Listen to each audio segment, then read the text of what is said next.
Біздер осы тарихты тез ұмытып кеткен сияқтымыз. 9 жасында алапат аштықты басынан кешіріп, бір үйлі жаннан жалғыз өзі тірі қалған жазушы Өтебай Қанахиннің жазбасын жариялап отырмыз. Жазба оқыған адамды бейжай қалдырмасы анық.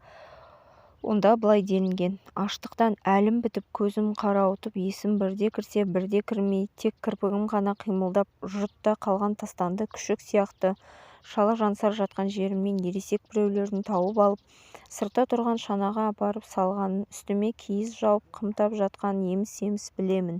Сөйтсем, бұлар аштықтан жаппай қырылып жатқан қазақ ауылдарын аралап, ең болмаса тірі қалған бала-шағаны аман алып қалу үшін қыстау-қыстауды аралап жүрген комсомол жасақтары.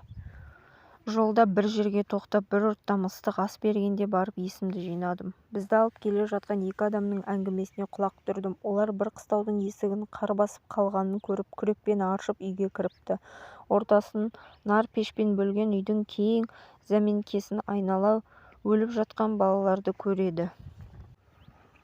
Әке-шешесімен 11 баласы біреуі қалмай аштан өліпті. Осыны айтқанда делбе ұстаған жігіт еңіріп жылап келе жатты.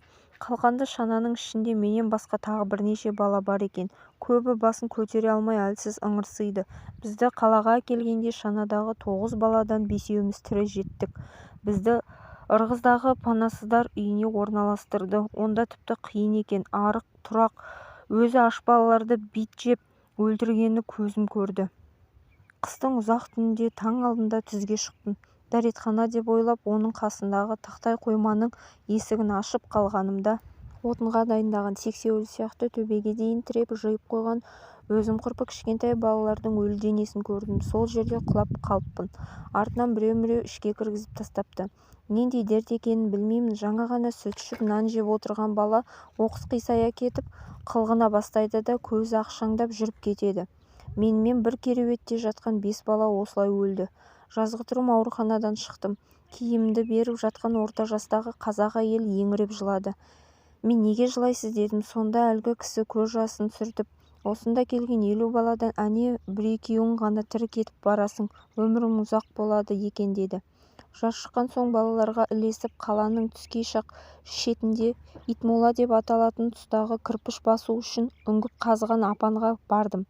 Нән апандардың ішінде үйген тезекке ұқсатып кішкентай балалардың басын жиып қойыпты.